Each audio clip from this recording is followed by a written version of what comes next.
RTC ఉద్యోగులు కార్మికుల పట్ల తెలంగాణ సర్కార్ నిర్లక్ష్యపు ధోరణి అవలంబిస్తుందని టీఎస్ ఆర్టీసీ ఎంప్లాయీస్ యూనియన్ రాష్ట్ర అధ్యక్షులు బాబు ఆవేదన వ్యక్తం చేశారు. నిజామాబాద్ జిల్లా కేంద్రంలో ఎంప్లాయీస్ యూనియన్ రీజనల్ కమిటీ సమావేశంలో ఆయన హాజరై ఆర్టీసీ కార్మికుల సమస్యలపై ప్రస్తావించారు. ఈ సందర్భంగా మాట్లాడుతూ కమిటీ సమావేశంలో పలు తీర్మానాలు చేసినట్లు తెలిపారు. ఆర్టీసీ ఎంప్లాయీస్ ను తెలంగాణ ప్రభుత్వం వెట్టి చాకిరీ చేస్తుందని అన్నారు. మాట వినని ఉద్యోగులను సుదూర ప్రాంతాలకు బదిలీ చేస్తూ కక్ష సాధింపు చర్యలకు పాల్పడుతున్నారని విమర్శించారు.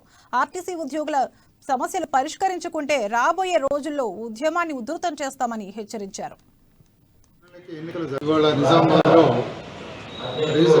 సమావేశం జరుగుతూ ఉంది. ఈ సందర్భంగా ప్రభుత్వాన్ని మేము డిమాండ్ చేసేది ఏంటంటే, గతంలో 1/4/2017 వేతన సవరణ రావాలి మాకు. అలాగే 1/4/2021 వేతన సవరణ కూడా రావాలి.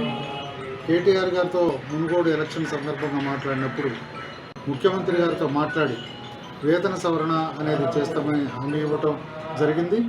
అలాగే ఆర్టీసీలో యూనియన్లని మళ్ళీ ఎగ్జిస్టెన్స్లో తీసుకొస్తామని, ఆర్టీసీలో యూనియన్లకి ఎన్నికలు జరిపిస్తామని ముఖ్యమంత్రి గారితో మాట్లాడి దాని ద్వారా చర్చలు జరిపించి ఆర్టీసీ కార్మికులకు ఈ సమస్యల పరిష్కారం చేస్తామని చెప్పడం